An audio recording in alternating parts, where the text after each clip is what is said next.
How's everyone doing today? Are you guys angry? I'm angry too. In 2016, I got a text I had been expecting for a while. Read, Joseph killed himself. The words on my phone blurred together as I was forced to come to terms with the loss of my family friend. Joseph was 24, goofy, loved rap music and basketball. His death was unfathomably tragic, but I couldn't say I was surprised.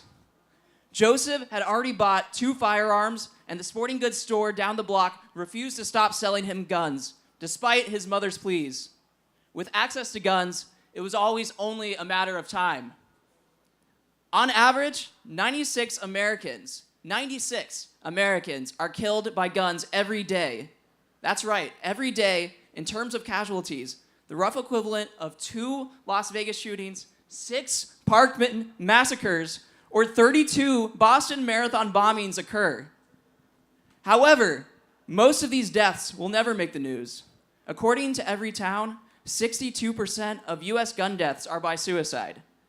Each of these deaths, even the less publicized ones, happened to a person who was loved and cared for, who had aspirations, who led a meaningful life. After Joseph died, I talked with his mother about what we could do to prevent these kinds of tragedies. She immediately pointed to the widespread availability of guns. If Joseph did not have access to a firearm, his suicide attempt may not have been successful. 82.5% of those who attempt suicide with a gun are successful, compared to much lower percentages with other methods. After our conversation, we contacted Representative Marjorie Decker and worked with her to file 2 bills, H 3610 and H 3611. H 3610 creates an extreme risk protection order, which would allow relatives, significant others, roommates, or law enforcement officers to file a petition in a court of law to prevent suicidal and dangerous individuals from possessing firearms.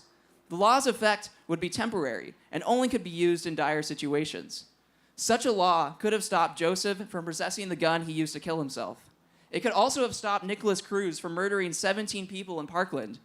Similar bills have passed in several states, like California and Connecticut, and are currently being considered in at least 19 more, including right here in Massachusetts.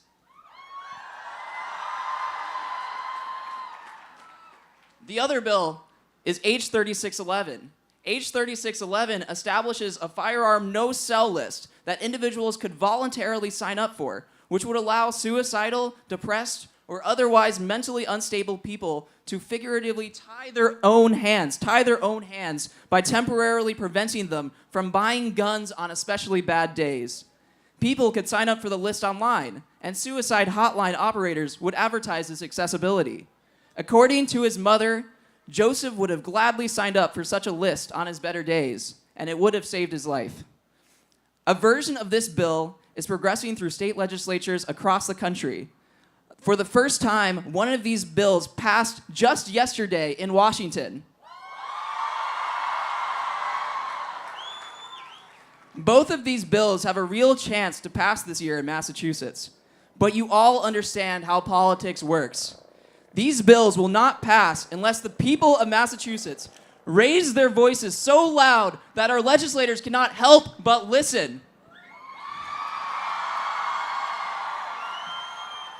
If each of you call your representatives to support these bills, they will pass. And hundreds, yes, hundreds of people like Joseph will be saved from dying from a gunshot. I am counting on you. Joseph is counting on you. We are all counting on you.